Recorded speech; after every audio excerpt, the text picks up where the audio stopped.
Everyone, you are very warm welcome to our channel love story teller. और guys, आज मैं आपके साथ ट्विन अल्फ़ा का नेक्स्ट पार्ट लेके आई हूँ। इससे पहले गाइस मैंने एक पार्ट इसका शेयर कर दिया है, पार्ट 2। पहले आप उसे सुन लीजिए, वरना आपको ये वाला पार्ट बिल्कुल समझ में नहीं आएगा। तो चलिए पहले आप उसे सुन लीजिएगा, और अगर आपने उसे सुन लिया है तो इस वाली स्टोरी का शुरू करते हैं, इस वाले पार्ट को शुरू करते हैं।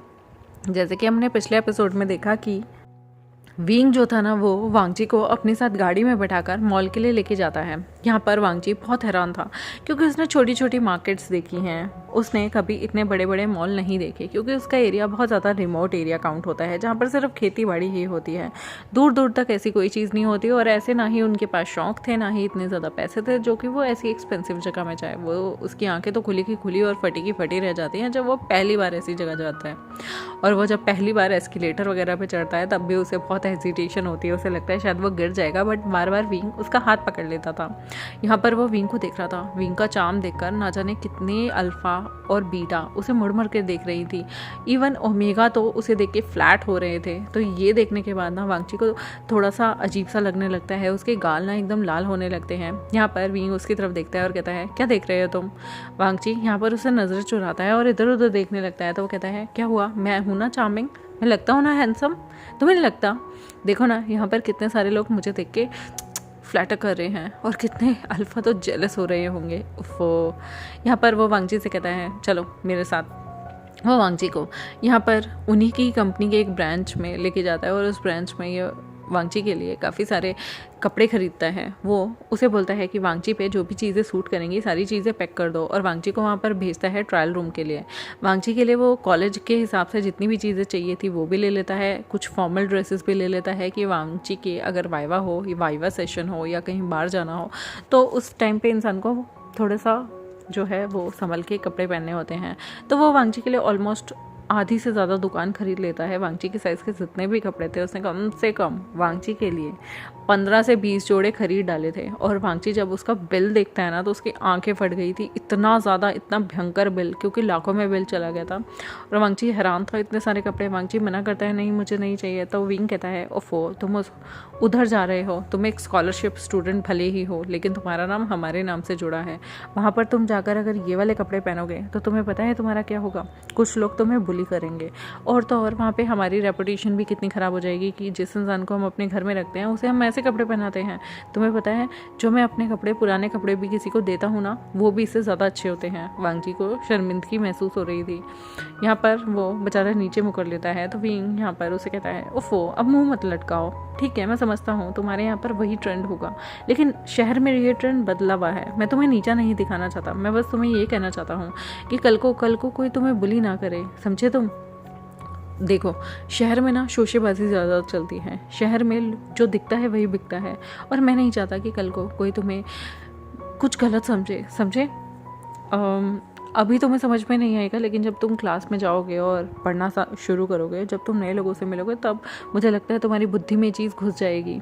यहाँ पर वो सारी चीज़ें पैक करवा कर अपने साथ जिस सर्वेंट को लेके गया था उसे कहता है कि ये सारी चीज़ें गाड़ी में रखवा देना।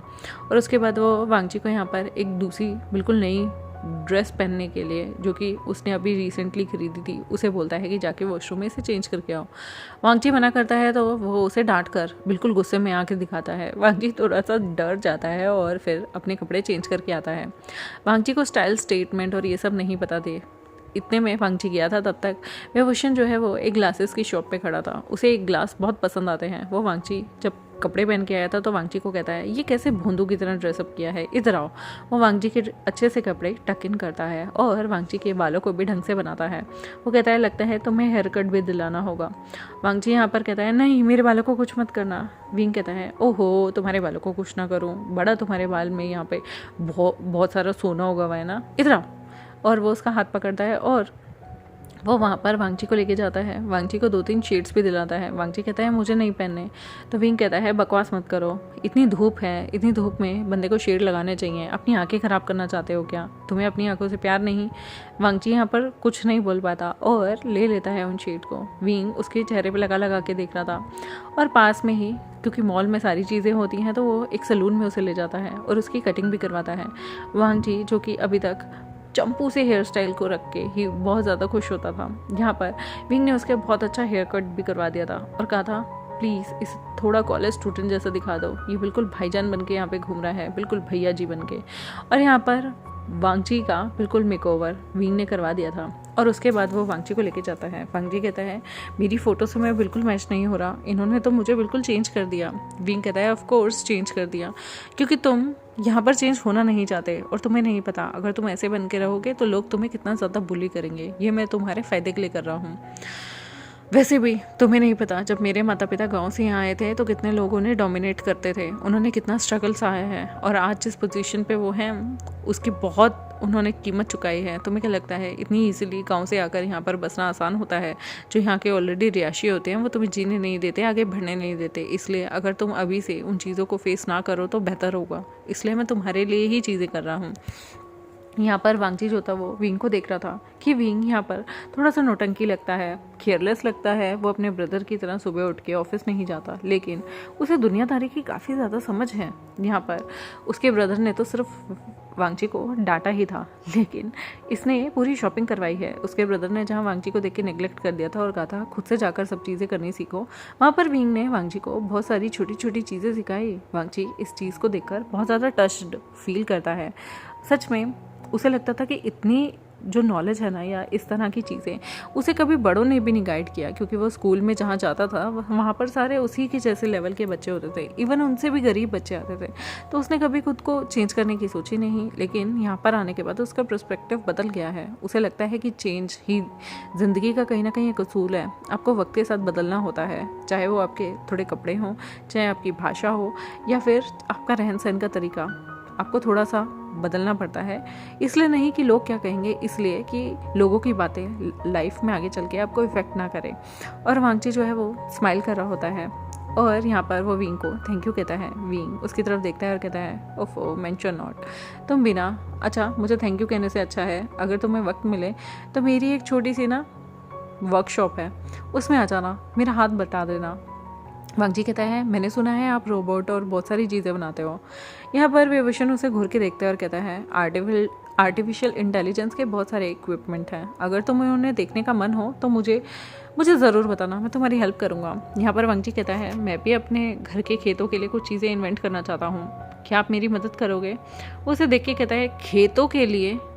फिर वो कहता है नाइस कूल आइडिया, मैं तुम्हारे लिए कुछ ना कुछ आर्टिफिशियल इंटेलिजेंस का कुछ ना कुछ बना ही दूंगा, मज़ा आएगा, तुम मेरे साथ काम करोगे? यहाँ पर वांगची कहता है ऑफ कोर्स अगर आप मुझे अंदर आने देंगे तो। विंग कहता है लेकिन अगर तुमने कुछ डैमेज किया ना, मैं बता रहा हूँ मैं तुम्हें बिल्कुल नहीं छोड़ूंगा, और तुम्हारी वजह से अगर मेरी मॉम ने मुझे धमकी दी कि वो मेरी लैब को आग लगा देंगी, नहीं नहीं नहीं, अगर तुम काम करोगे तो मॉम ये धमकी मुझे कभी नहीं देंगी, क्योंकि तुम उनकी बेस्ट फ्रेंड के बेटे हो। कूल, आज के बाद तुम मेरे साथ मेरे यहाँ रहोगे और मैं चाहता हूँ कि तुम मेरी यहाँ पर जब भी तुम्हें कोई होमवर्क करना हो ना तो मेरी वर्कशॉप में करना, तुम्हारा बिल्कुल वेलकम है। इससे मॉम मुझे बुली भी नहीं करेंगी और मुझे जानबूझकर फोर्स भी नहीं करेंगी मेरी वर्कशॉप को छोड़कर बाकी जगह आने के लिए। मैं उन्हें कह दूँगा कि मैं तुम्हें सिखा रहा हूँ। यहाँ पर वांगची देख रहा होता है कि विंग कितना एक्साइटेड है, वो बोलने वाला होता है कि तुम्हारी मॉम ने मुझे पहले से ही कह रखा है कि मैं उनको साथ दूँ, उनको कंपनी दूँ, लेकिन बेचारा कुछ बोल नहीं पाता, सिर्फ नोट कर देता है हल्का सा, क्योंकि वो देख रहा था कि विंग बहुत एक्साइटेड है। जिस इंसान ने अभी उसकी इतनी हेल्प की है, इतनी मदद की है, उसके कपड़े दिलवाए, उसका हेयर स्टाइल बनवाया, उसे चश्मे दिलवाए और उसके बाद उसके ऑफिस पे जा रहा है। यहाँ पर विंग जो है वो उसके कॉलेज जा रहा होता है और यहाँ पर कॉलेज में जैसे ही वो एंट्री करता है तो ना जाने कितने लोग उसे देख देख के मर रहे होते हैं, कितने लोग उसे हेलो करने आने वाले होते हैं, लेकिन किसी की हिम्मत नहीं होती। वो सीधा वांगची को अपने साथ लेकर कहता है जल्दी जल्दी चलो वरना लोग गलत समझ लेंगे कि तुम मेरे ओमेगा बॉयफ्रेंड हो। यहाँ पर वांगची जो है वो बॉयफ्रेंड शब्द सुनते ही उसे अजीब सा लगता है। हाँ क्या, वो क्या होता है? वो कहता है अरे बेवकूफ़, अल्फ़ा की जोड़ी जिससे बनती है वो ओमेगा होता है ना, तो वैसे ही ये सब सोचेंगे कि मैं तुम्हारा अल्फ़ा हूँ। ये सुनते ही ना वांगची के कान लाल हो जाते हैं। वांगची यहाँ पर विंग को देख रहा था जो कि बहुत ही ज़्यादा सबको हाय ग्रीट करता हुआ, नोट करता हुआ चल रहा होता है, और वो इतना हम्बल था विंग, जिसे देखने के बाद सारे लोग उसे देखते ही पागल हो रहे थे और बहुत ज़्यादा खुश होते हैं। ना जाने कितने लोग तो उससे हाय हेलो करने ही आ जाते हैं। वांगची देखता है कि इतनी पॉपुलैरिटी विंग की कॉलेज में है, उसने कभी नहीं सोची थी। यहाँ पर विंग जो था वो आराम से उसे यहाँ पर रिसेप्शन पे लेके जाता है। रिसेप्शनिस्ट भी विंग की काफ़ी अच्छी फ़ैन होती है और वो एक भी चीज़ के लिए विंग को ना नहीं करती, क्योंकि वो जानती थी कि ये वे ग्रुप से आया है और वे जो ग्रुप है ना वो यहाँ का सबसे अमीर तरीन ग्रुप में से एक है, तो वो कैसे उनके वारिस को मना कर सकती थी। वो वांगची के सारे डॉक्यूमेंट लेती हैं। इवन विंग कहता है मैं नहीं चाहता कि इसे सारी जगह घूमना पड़े, तो आप अपने किसी भी सर्वेंट को भेज दीजिए जो कि इसके सारे डॉक्यूमेंट फिल करे और जो भी उसमें कमी पेशी हो उन्हें देखे और यहीं की यहीं सारी चीज़ें करे, मैं ज़्यादा घूम नहीं सकता। तो यहाँ पर वो खुद ही उन्हें असाइन कर देती हैं एक पर्सन जो कि यहाँ पर वांगची की सारी डॉक्यूमेंटेशन को कंप्लीट कराता है। इवन फोटोकॉपी तक डॉक्यूमेंट्स की वो बेचारा खुद कराने जाता है, क्योंकि वो वांगची को प्रिविलेज दे रहे थे। वो सोचते हैं कि अगर विंग के साथ वांगची आया तो वो भी किसी अच्छे घराने से ही होगा। वांगची ने कभी नहीं सोचा था, वो बेचारा तो हर जगह धक्के खुद खाता रहता था, पसीने भरे बेचारे अपने स्वेटिंग भरे शरीर को लेकर इधर उधर घूमता रहता था और धक्के खाता रहता था। इवन आज उसे पहली बार इतना प्रिविलेज फील हो रहा था, उसे मन ही मन वो मुस्कुरा भी रहा था, मन ही मन उसे अच्छा फील हो रहा था, क्योंकि उसने लाइफ में इतना स्ट्रगल किया, वो पढ़ाई को लेकर, अपने रिजल्ट को लेकर, हर चीज़ को लेकर स्ट्रगल करा करता था। लेकिन आज उसे जब चीज़ें उसके अधीन होती नज़र आ रही हैं तो उसे पता चलता है कि क्यों मदर फादर कहते हैं कि तुम यहाँ पर बहुत सारी चीज़ें लेके आओ और इस जगह को डेवलप करो, ताकि उसके गांव में भी ये सब चीज़ें हों, ये सब फैसिलिटीज़ हों, उसके गांव वाले भी सिर उठा कर जाएँ, उसके गांव से भी बहुत सारे बच्चे ऐसी ही किसी यूनिवर्सिटी जो कि उनके गांव में खुली हो उसमें जाकर पढ़े। वांगची को अब अपना गोल जो था वो बहुत ज़्यादा प्यारा लग रहा था और वांगची को ऐसा लग रहा था कि उसकी मॉम ने जो उसे जिस मुकाम के लिए और जिस काम के लिए यहाँ भेजा है ना, उसे उस पर फोकस करना चाहिए, उसे दुगनी शिद्दत के साथ उसे अब करना होगा। यहाँ पर उसके सारे डॉक्यूमेंट्स हो जाते हैं। उसके बाद वो लोग एक और रूम में जाते हैं, ऑफिशियल रूम में, जहाँ पर वांगची अपने सारे डॉक्यूमेंट्स को सबमिट करता है। उसका एक पर्सनली एक इंटरव्यू भी रखवा दिया जाता है जहाँ पर देखा जाता है कि उसकी स्किल्स कैसी हैं। यहाँ पर वांगची को जो भी जगह पसंद थी उसमें उसे डाल दिया जाता है, क्योंकि उसकी स्किल्स भी बहुत हाईली थी और वो पढ़ाई में भी काफ़ी तेज़ था। और वांगची जो था ना वो डम स्टूडेंट नहीं था, भले ही वो स्कॉलरशिप पर्सन था, उसके अलावा भी वांगची की अपनी जो दिमाग था वो काफ़ी तेज़ था। उसके पर्सनल इंटरव्यू जो कि चल रहा था उसमें यहाँ पर विंग भी शामिल हो जाता है, क्योंकि विंग देख रहा था अगर यहाँ पर वो कहीं भी फंबल करेगा या फिर कहीं भी वो इंटरव्यू में चूकेगा तो विंग उसकी मदद कर देगा। लेकिन जब वो देखता है ना कि उसमें अपना पोटेंशियल काफ़ी अच्छा है तो वो बीच में जानबूझ के टांग नहीं अड़ाता, बल्कि वो विंग जो है वो वांगची को जो वो करना चाहता है वैसे करने देता है। और वो बहुत इम्प्रेस्ड होता है, इस इंसान की नॉलेज काफ़ी अच्छी है, सच में इसने स्कॉलरशिप दूसरों के कंधे पे बंदूक रख के नहीं बल्कि अपनी कमाई से कमाई है। यहाँ पर उसे ये चीज़ अच्छी लग रही थी कि जो वांगची है ना वो सच में काफ़ी ज़्यादा हार्ड वर्किंग है।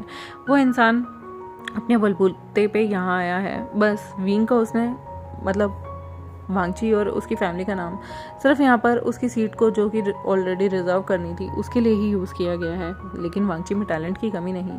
विंग काफ़ी इम्प्रेस होता है और इंटरव्यू के बाद जब उनका सारा प्रोसेस कंप्लीट हो जाता है, फीस भी वांगची की भरती गई थी, उसके बाद वो वांगची से कहता है मैं तो बहुत इम्प्रेस हुआ जब मैंने तुम्हारा वहाँ पर इंटरव्यू देखा, सच में तुम में काफ़ी अच्छा पोटेंशियल है। मैंने कभी नहीं सोचा था कि तुम इतने ज़्यादा नॉलेजेबल होगे, मुझे लगता था कि तुम सिर्फ किताबी कीड़ा हो, किताब से रिलेटेड भारी दुनिया का तुम नहीं बोल पाओगे, जितने तुम सीधे दिखते हो उससे ज़्यादा तुमको नॉलेज भी है। यहाँ पर वांगची कहता है थैंक यू, मुझे ये सारी चीज़ें मेरे ब्रदर और मेरे अंकल की वजह से आई, वो मुझे हमेशा गाइड करते हैं, मुझे बहुत अच्छी चीज़ें पढ़ाते हैं और इसकी वजह से मैं हमेशा मोस्टली अप टू डेट रहने की पूरी कोशिश करता हूँ। यहाँ पर वो मुस्कुरा के कहते हैं ओह रियली, वैसे मुझे अच्छा लगा तुम्हारा एटीट्यूड, तुम बिल्कुल डिफरेंट हो।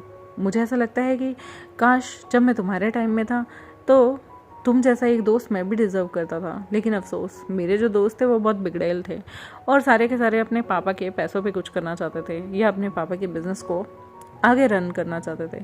बट मेरी सोच ऐसी नहीं है, मेरे ब्रदर विवशन की सोच ऐसी है, वो फादर के बिज़नेस को टेक ओवर करना चाहता है, बट मैं अपना खुद का कुछ करना चाहता हूँ, मैं अपना बिज़नेस करना चाहता हूँ, अपनी ज़िंदगी अपने तरीके से जीना चाहता हूँ और थैंक्स टू गॉड मेरे पेरेंट्स उस चीज़ के लिए मुझे सपोर्ट भी करते हैं।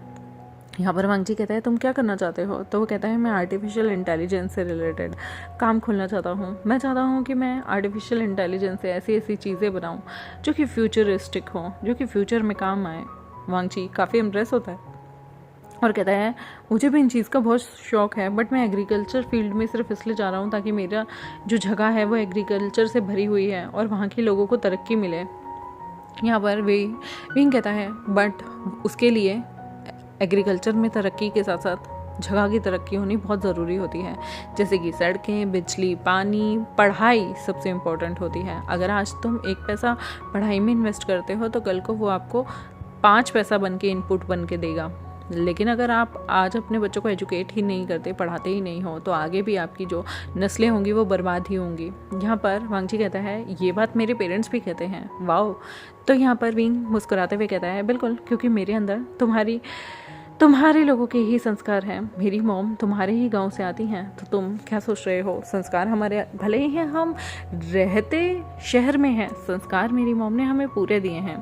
यहाँ पर वांगची कहता है पर तुम्हारे ब्रदर वो तो बहुत एरोगेंट है। यहाँ पर मुस्कुराते हुए विंग कहता है नहीं, वो एरोगेंट नहीं है। वो एक साथ एक दिन में कंपनी में हज़ारों लोगों को डील करते हैं, और वो एरोगेंट नहीं, बल्कि वक्त के साथ साथ उन्होंने कभी भी इंजॉयमेंट नहीं की। वो सारा टाइम हमारी कंपनी को देते हैं, जिस कंपनी को आगे बढ़ाने के लिए वो पूरा टाइम देते हैं। वो अपना फ्री टाइम भी सिर्फ क्लाइंट्स और इन सब के साथ बिताते हैं। तुम सोच नहीं सकते उन्होंने कभी ये खुली हुई लाइफ नहीं जी, क्योंकि उन्हें पेरेंट्स के बिज़नेस को टेक ओवर करना था। वो सीधा पढ़ते रहे और बाकी का टाइम ऑफिस में चीज़ों को संभालते रहे, केसेस देखते रहे। पहले उन्होंने छोटे से, क्योंकि जैसे कि मेरे फादर बिज़नेस को संभाल रहे हैं, तो वो चाहते तो एक छोटे से जगह, बल्कि एक बहुत बड़ी पोस्ट लेकर सीधा कंपनी को संभालते। लेकिन उन्होंने एज अ इंटर्न भी हमारी कंपनी में काम किया है, और वो भी अपने नॉर्मल वेजेस पे, जितना उन्हें मिलना चाहिए उतना। तुम सोच नहीं सकते, वो भी बहुत ब्रिलियंट है और जीनियस है। और हाँ, वो थोड़े से एटीट्यूड वाले हैं, क्योंकि उनकी पोस्ट पर वो लीनियंट नहीं हो सकते। यहाँ पर विंग जब ये बातें बोल रहा था ना, तो वांगजी अमेज था कि ये दोनों भाइयों की बॉन्डिंग कितनी अच्छी है। दोनों भाई एक दूसरे को कितने अच्छे से समझते हैं। और ये फैमिली बिल्कुल डिफरेंट है। जबकि सुबह उसे ऐसा लग रहा था कि यहाँ मॉम वर्सेस डैड है, लेकिन अब उसे लगता है कि यहाँ पर कुछ ऐसा है ही नहीं, बल्कि ये सारे एक दूसरे को बहुत ज़्यादा टीज करना पसंद करते हैं और एक दूसरे में बहुत ज़्यादा इंडल्ज रहते हैं। और शायद जिस तरह से विंग टेक ओवर नहीं करना चाहता बिजनेस को, तो उसे भी सपोर्ट किया जाता है। और उसका ब्रदर जिसने उस चीज़ को नहीं जिया, उसे भी, मतलब जैसे कि कॉलेज लाइफ को बहुत अच्छे से नहीं जिया, अपनी सारी ज़िंदगी ऑफिशियल लाइफ को दी है, उसको भी अप्रिशिएट सारे करते हैं। यानी कि ये फैमिली हर चीज़ को सेलिब्रेट करती है। ऐसा उसने पहली बार देखा था, क्योंकि उसने अक्सर देखा है या तो लोग क्रिटिसाइज़ करते हैं, या फिर जब आप किसी चीज़ में फेलियर लेके आते हैं तो बस आपको टॉन्ट मारते रहते हैं, या फिर एक दूसरे की सक्सेस से जलते हैं। बट उसने पहली बार इतनी अमेजिंग फैमिली देखी है, जो एक दूसरे के फेलियर में एक दूसरे के साथ खड़े हैं और एक दूसरे की सक्सेस को एंजॉय कर रहे हैं। वांगजी अमेज था ये यूनिटी देख के, क्योंकि उसने ऐसी यूनिटी गांव में सिर्फ तब देखी है जब किसी के साथ कोई बुरा होता है, कोई हादसा होता है, तब लोग गैदर होते हैं, या फिर किसी की शादी आती है तब लोग गैदर होते हैं। यहाँ पर वो अमेज था। यहाँ तक कि जब उसका सारा काम हो जाता है तो विंग उसे घर लेके आता है। विंग उसे पहली बार अपनी वर्कशॉप में लेके जाता है। वो वर्कशॉप इतनी अच्छी थी, इतनी अच्छी। उसने लाइफ में एक बार आयरन मैन की मूवी देखी थी, बट वो सोचता था यार ये सब चीज़ें तो पॉसिबल ही नहीं है। लेकिन जब वो विंग की वर्कशॉप में जाता है ना, वो हैरान रह जाता है, ऐसी क्या क्या चीज़ें नहीं थी जो उसने इनोवेट नहीं की हो। वांगजी अमेज रहता है, और वो अचानक से विंग की तरफ देखकर बोलता है क्या आप मेरी एग्रीकल्चर फील्ड के लिए भी कुछ बनाने में मदद करेंगे? विंग कहता है ऑफ कोर्स, बट उसके लिए तुम्हें भी मेहनत करनी होगी। मैं तुम्हारी पढ़ाई एग्रीकल्चर फील्ड सीड से रिलेटेड है ना, मैं उसे तुम्हें आर्टिफिशियल इंटेलिजेंस से जोड़ के दिखाऊंगा। ये बात सुनते ही बहुत ज़्यादा हैरान हो जाता है, क्योंकि उसने इतनी एडवांस टेक्नोलॉजी अभी नहीं देखी थी। यहाँ पर वो वांगजी को लेके जाता है और वांगजी को बहुत सारी चीज़ें दिखाता है, जैसे कि उसके बनाए हुए रोबोट्स, उसके बनाए हुए सूट, उसके बनाई हुई चीज़ें, जैसे कि वो छोटे छोटे स्पाई करने के लिए भी चीज़ें बनाता था, जैसे कि स्पाई कैमरा, ठीक है, स्पाई करने के लिए बहुत सारी चीज़ें, जैसे कि स्पाई करने के लिए एक स्पीकर बना दिया किसी की चीज़ें के लिए। तो यहाँ पर वांगजी कहता है क्या तुम ये चीज़ सेल आउट करते हो? वो कहता है अभी मैं सेल आउट नहीं करता, हाँ मुझे बहुत अच्छी कंपनी से ऑफ़र भी आया है, वो लोग मेरी चीज़ों को परचेज़ करना चाहते हैं, लेकिन मैं अपनी खुद की कंपनी खोलना चाहता हूँ जिसमें मैं अपनी चीज़ें, अपना ब्रांड खुद बनाऊँ। यहाँ पर वांगजी कहता है क्या ये पॉसिबल है? वो कहता है तुम भूल गए मेरा सरनेम वे है, और पैसा तो हाथ की मैल जैसा है हमारे पास। वांगजी अमेज्ड होता है और कहता है वाओ, रिच होना कितना अच्छा होता है ना, आप अपने ड्रीम्स को सच में पूरा कर सकते हो। यहाँ पर वो कहता है तुम बिना पागल हो, चलो मुझे मेरी गैजेट्स हैंड ओवर करो। वांगजी यहाँ पर उसे थोड़ी इक्विपमेंट देता है जिससे वो अपने आने वाली चीज़ के लिए बना रहा होता है। वांगजी पूछता है ये क्या है? विंग यहाँ पर उसकी तरफ मुस्कुराता है और कहता है ये मैं क्या बना रहा हूँ मैं तुम्हें बाद में बताऊँगा जब ये कंप्लीट हो जाएगा। इससे पहले मैं अपनी राज नहीं खोल सकता, सॉरी। हाँ, ये चीज़ तो मैं अपनी मॉम को भी नहीं बताता। यहाँ पर वांगची के बहुत ज़्यादा क्यूरियस होते हुए चीज़ों को देखने लगता है और वो कहता है ठीक है, मैं आपसे नहीं पूछूंगा, लेकिन मैं इसे गेस करना ज़रूर चाहूँगा कि आप बना क्या रहे हैं। वो कहता है बिल्कुल, अपने दिमाग के घोड़े दौड़ाते रहो और इस बीच मैं क्या बना रहा हूँ क्या नहीं इसे ऑब्ज़र्व करते रहो।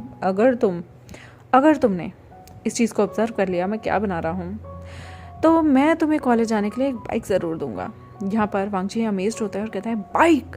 यहाँ पर वो कहता है क्यों, बाइक तुम्हें पसंद नहीं? वांगची कहता है बाइक तो मेरा पैशन है, मुझे बाइक बहुत पसंद है। विंग कहता है जो तुम्हें बाइक पसंद होगी, जिस पे तुम हाथ रखोगे, वो मेरी तरफ से तुम्हें ट्रीट होगी और उसके पैसे मैं मॉम से भी नहीं लूँगा। वांगची कहता है ठीक है, मिशन डन।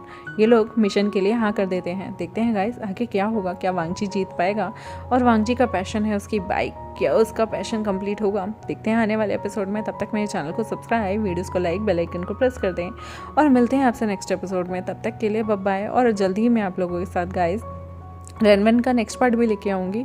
फ़िलहाल आज मैंने ऑलरेडी 5 रिकॉर्डिंग कर दिया, तो अभी मेरे अंदर हिम्मत नहीं है और रिकॉर्ड करने की, लेकिन मैं जल्दी लेके आऊँगी। Thank you very much, bye bye.